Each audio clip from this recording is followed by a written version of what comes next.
రాష్ట్ర వ్యాప్తంగా భారీ సంఖ్యలో అభ్యర్థులు పోటీ పడుతున్న అత్యంత కీలకమైన ఏపీ డిఎస్సి పరీక్షలు ఇవాళ్టి నుంచి ప్రారంభం కానున్నాయి. మొత్తం 125 కేంద్రాల్లో ఈ పరీక్షలు నిర్వహించనున్నారు. 7,902 టీచర్ పోస్టుల కోసం 6,08,159 మంది అభ్యర్థులు పోటీ పడుతున్నారు. ఆన్లైన్ విధానంలో 2 దశల్లో ఈ పరీక్షలు నిర్వహిస్తున్నారు. నేటి నుంచి ప్రారంభం కానున్న తొలి దశ పరీక్షలు ఈ నెల 30 వరకు, రెండో దశ జనవరి 18 నుంచి 31 వరకు పరీక్షలు జరుగుతాయని తెలిపారు.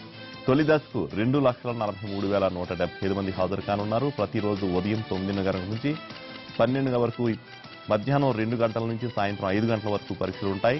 ఏపీలో 113 కేంద్రాలు, తెలంగాణలో 4, ఒడిశాలో 3, బెంగళూరులో 2, చెన్నైలో 3 కేంద్రాలు ఏర్పాటు చేశారు.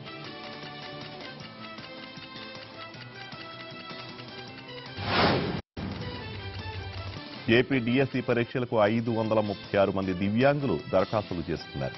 వీరిలో కొందరికి స్కైల్స్ ఏర్పాటు చేశారు. మెడికల్ బోర్డ్స్ పొందిన ధృవీకరణ పత్రాన్ని పరీక్ష కేంద్రంలో చూపిస్తే వీరికి 50 నిమిషాల అదనపు సమయం ఇస్తారు. అభ్యర్థులు తమకు కేటాయించిన పరీక్ష కేంద్రాలకు గంట ముందుగా చేరుకోవాల్సి ఉంటుంది. కంప్యూటర్లో లాగిన్ అయ్యేటప్పుడు ఇబ్బందులు ఎదురైతే నిర్వాహకులకు తెలియజేయాలన్నారు మంత్రి గంట.